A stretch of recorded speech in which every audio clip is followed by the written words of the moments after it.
Hello guys, welcome back to Bayliner Boys. Today we're going to do a video on cleaning a little bit more.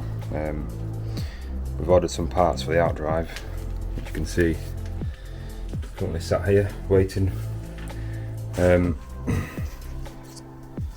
we've ordered a new cross bearing, various other bits of servicing kit. You can see that's the old cross bearing there. So while we wait for them, I thought I'd do another video.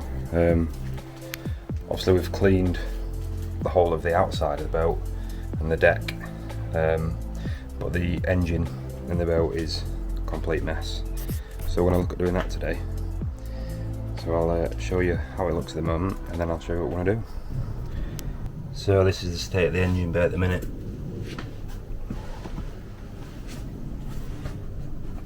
As you can see, it's pretty grotty. It's probably not been cleaned since the engine swap was done.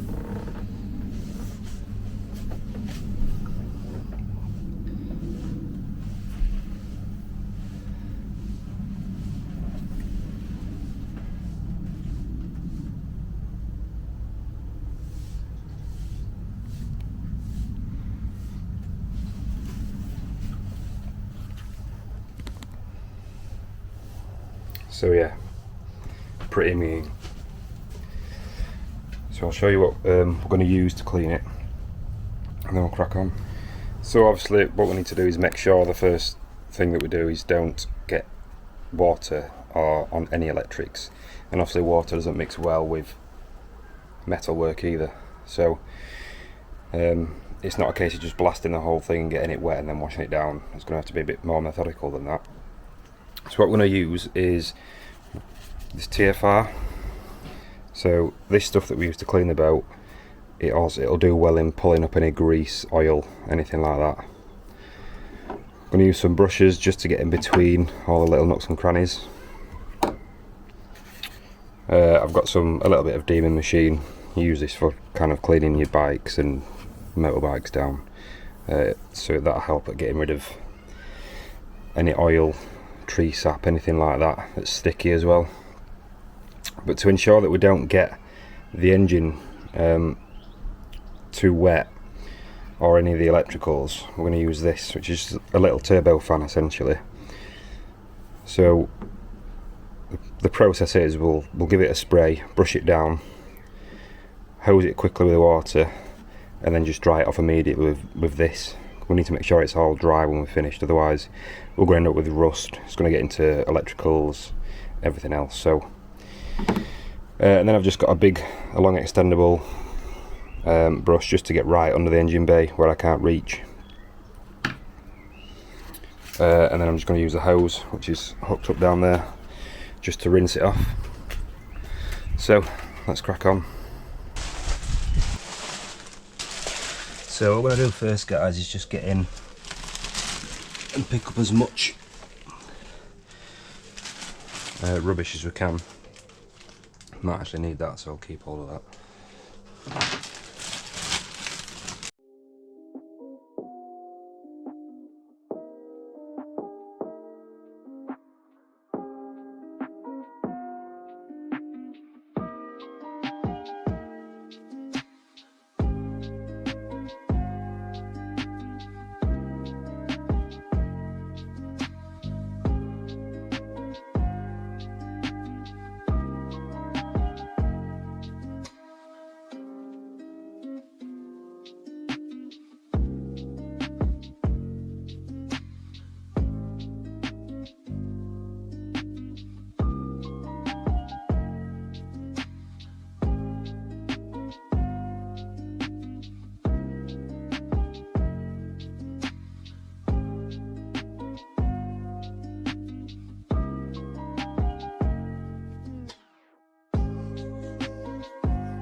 That's all the big bits that I can see. So now we've just gone and picked up all the big bits from the bottom and the gunk in the bag. What I do now is just blast off all the dust and debris on top of the engine, and try and just blow it all down to the bottom, because obviously by the end of it it's all going to be sitting on the bottom, and drain out of the back. So I've undone the drain plug, so I'm just going to wash it all out the back of there. Well, that's the goal anyway.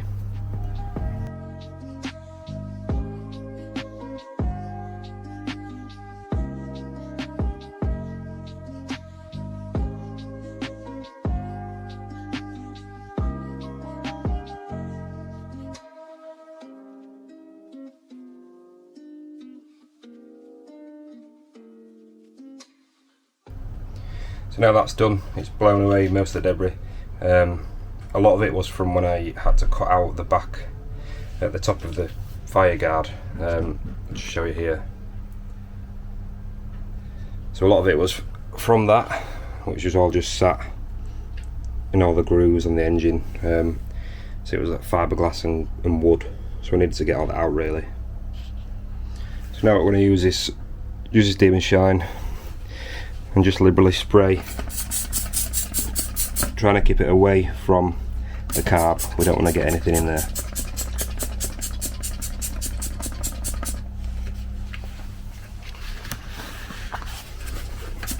And I'm hoping that this just picks up all the grease and muck that's kind of just sitting.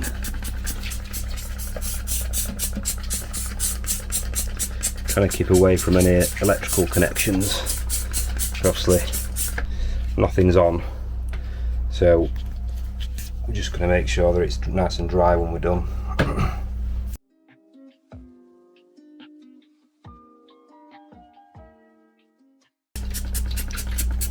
Yeah, that bottle's doing nothing.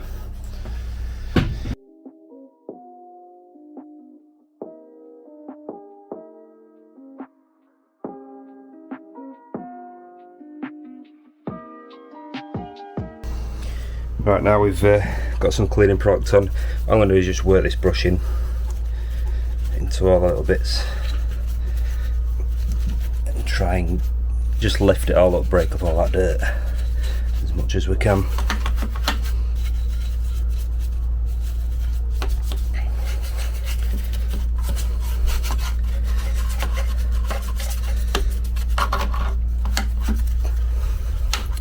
And some of you might be wondering, is it safe to be spraying on an engine any form of liquid? Well, previously I used to be a car valeter, and cleaning the engine was a routine job, as long as you didn't overdo it where the electrical connections are, and make sure it's fully dried off afterwards, then it's just not an issue. It's probably always good to give it a bit of a spray wax as well.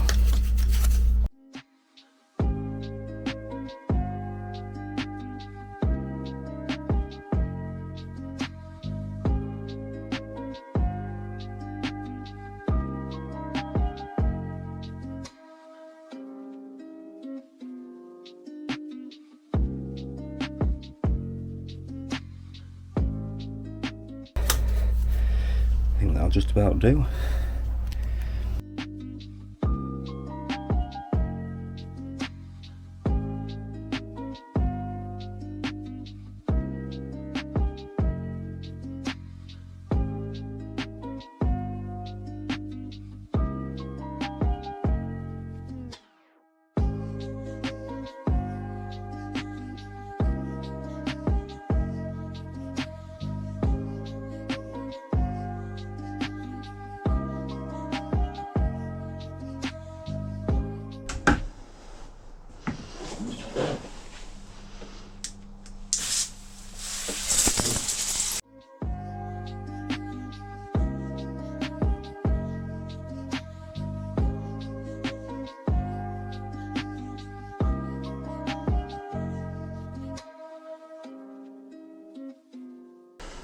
Right, as you can see, I've just rinsed it all down with the hose now. We need to get it dried off as soon as possible.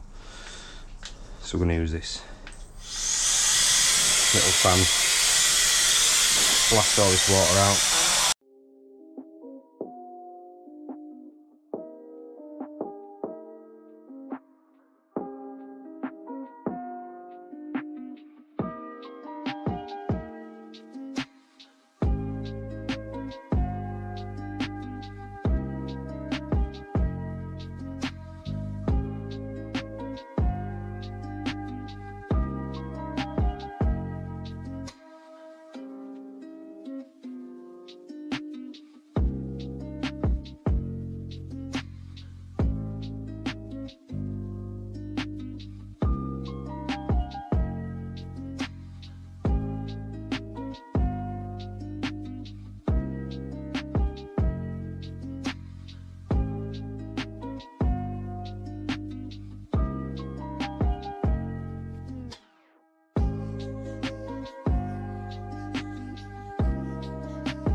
If your fan runs out, hairdryer also works.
Just realised making it really difficult for myself to clean in here, so we're going to move the water tank.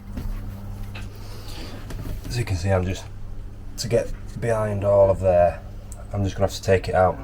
So we've just got two little bolts on the top. I'm going to undo them and lift it out, and then it should help me clean a little bit better. So we've got the water tank out. That was a harder job than I thought it was going to be, because they had no play on the pipes that went into it, so I couldn't pull it out to another pipe, so I've ended up just having to cut it with some pipe cutters. But it does look a lot better now. Well, should I say, more room to work with. You can see there is the pipe cut off, which was scarily close to that electrical wire as well. I'm not sure what that is for yet, but we'll work it out.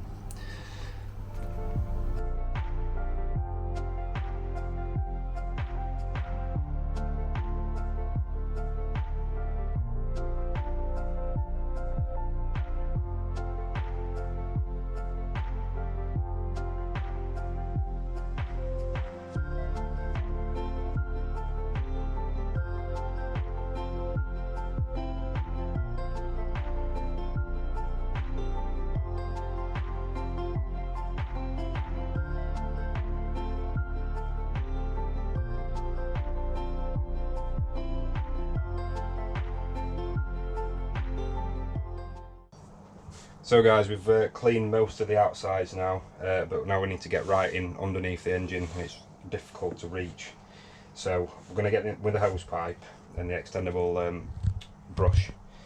But essentially there's two drain holes that separate where the engine is stood on, and then right to the bottom where the bilge is. So I think there's one at the back and one at the front that are blocked, so I'm going to blast them through with a hose pipe.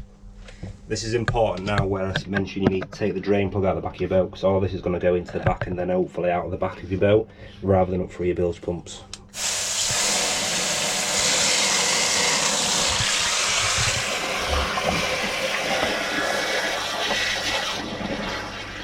So there you go, that's it in the little drain there. Just going to keep rinsing up and down.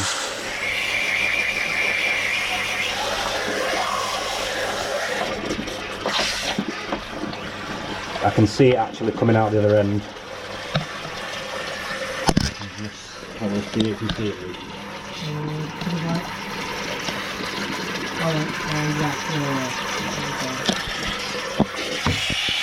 Give it like that.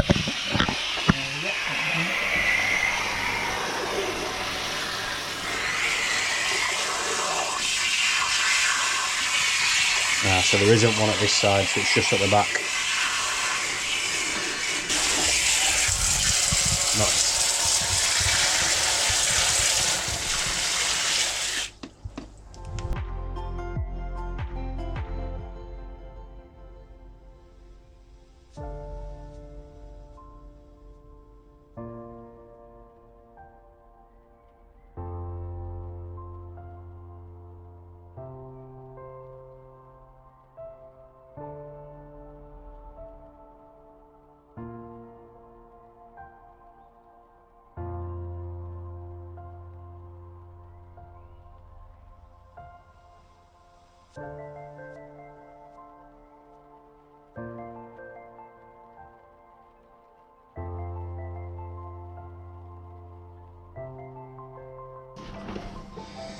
Right, I'm happy with that.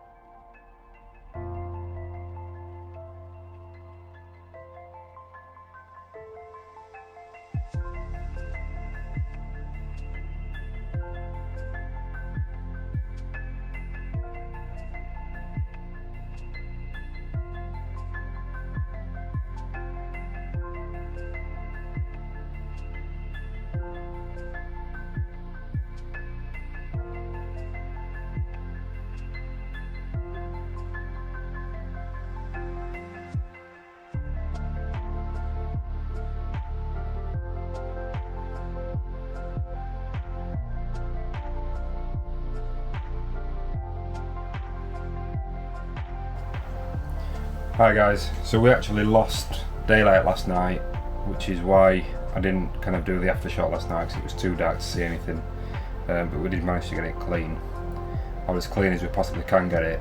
I think the rest of it will probably need painting, because it's like just heavy stains or where the paint's just come away, but other than that it looks 10 times better, so let's show you.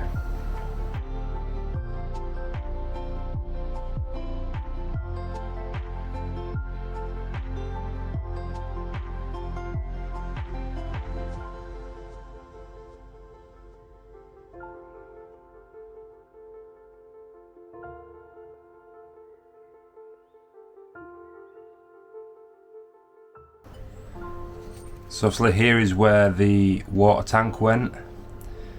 Now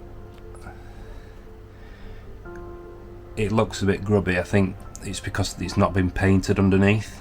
As you can probably see, that's like where they've not painted it to, and that's not dirt because I did scrub it. It looks like it's some kind of paint spillage or glue or something, I'm not quite sure. So we'll probably paint over that. I'm not sure if I'm going to put the water tank back in here. As you can see there, that's where the pipe comes out and there's not much play on it at all. And the tank that was in just looks knackered, so I might get another one and find a different place for it. And then at least we've got more space to work with when we are working with the engine. But yeah, it looks 10 times better. I think at some point down the line I'll probably start painting bits. You can actually see where they've painted some stuff, like here. but they've obviously used the wrong type of paint because it's just flaking away. I don't think that's the original paint, because underneath you can see the original paint, but that's the same pretty much throughout all of it. But I'm happy with that.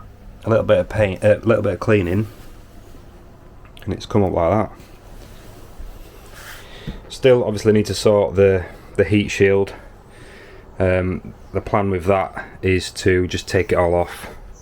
I'm going to reposition the support beam there, because that currently is sitting on top of these. I think they're the exhaust manifolds, so it's sitting on top of them. I don't want anything to be sitting or touching the engine, so I'm going to look to possibly move that down and then put a second one up there just to give it that extra support, and then at least it won't be sitting on top of any of the engine, and then just put a new heat shield on it so it looks a lot better. So yeah, that's where we're at. I've ordered some LED lights which I'm gonna kind of put underneath the deck, so when I do open it up and I need to get in there and have a look and work with it, I've got some light that I can use. So yeah, happy with that.